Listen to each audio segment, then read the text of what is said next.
Look around you. Rich people, poor people, mansions on one hill, a struggle to get by on the next. It feels permanent, like it's just how humans are. But here's the strange part. For almost all of our history, it was not like this at all. No millionaires, no beggars, no palaces, no slums. So somewhere along the way, we invented being rich and being poor. The question is, when and why? And did ancient humans really split themselves into haves and have-nots? Grab a trowel. We are digging. Rewind almost the entire human story. For hundreds of thousands of years, we lived in small groups, moving around, hunting and gathering. And here's the thing about a life on the move. You cannot own much. You have to carry it. No warehouses, no vaults, no giant piles of stuff. When you hunt a big animal, it feeds everyone, fast, before it rots. You cannot hoard a dead mammoth. So these groups tended to be remarkably equal. Not because they were saints. Let's be honest, humans aren't. But because the way they lived made hoarding almost pointless. And many such groups did something fascinating. They actively squashed show-offs. Anthropologists who lived with modern foraging groups saw it firsthand. If a hunter bragged about a big kill, everyone would tease him mercilessly. That scrawny thing will be hungry by morning. Not to be cruel. To keep him humble. It was a kind of unwritten rule. Nobody gets to be the big boss. Their equality wasn't an accident. It was maintained. But here is where it gets interesting. Because the story is not that simple. Travel to a site in Russia called Sungir, around 34,000 years ago.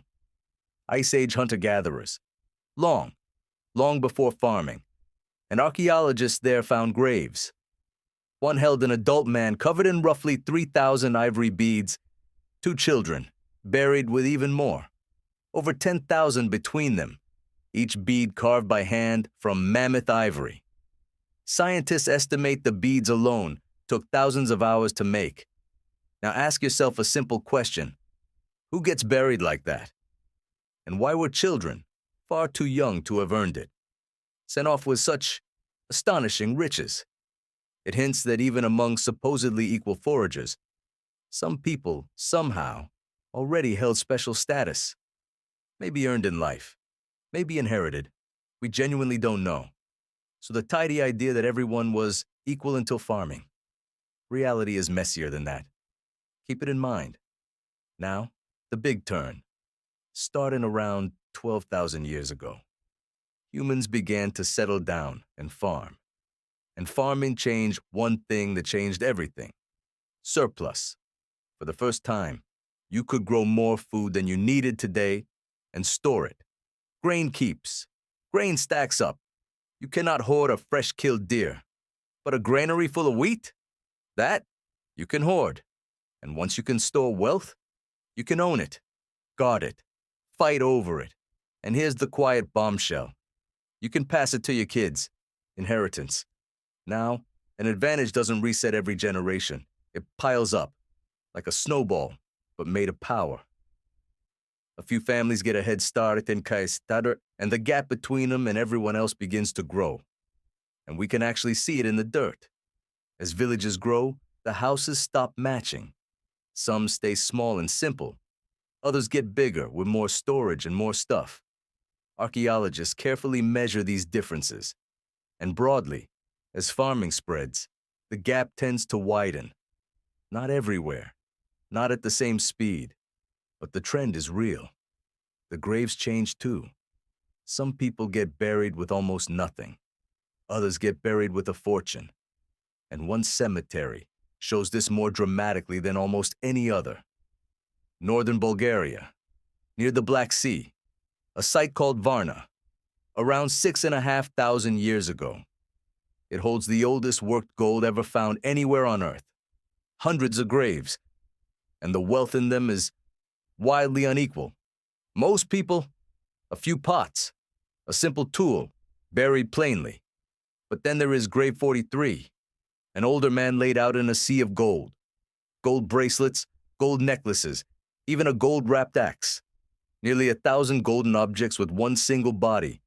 In fact, this one grave held more gold than has been found in the entire rest of the world for that era. Combined, let that land. One man. More gold than everyone else. Everywhere. This is not a subtle hint anymore. This is a society with a clear top and a clear bottom, written in metal. And remember, this is before the most famous empires, before the pharaohs, before Mesopotamia's great cities hit their peak.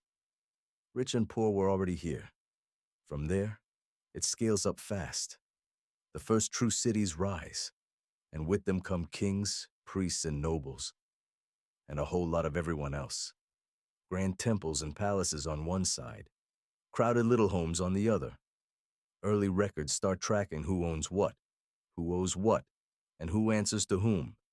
The pyramid of society, quite literally, takes shape. So, case closed. Farming made us unequal. The end. Not so fast. This is exactly where serious scholars argue, because it was never one switch that flipped on a single day. Some early farming towns stayed surprisingly equal for a very long time.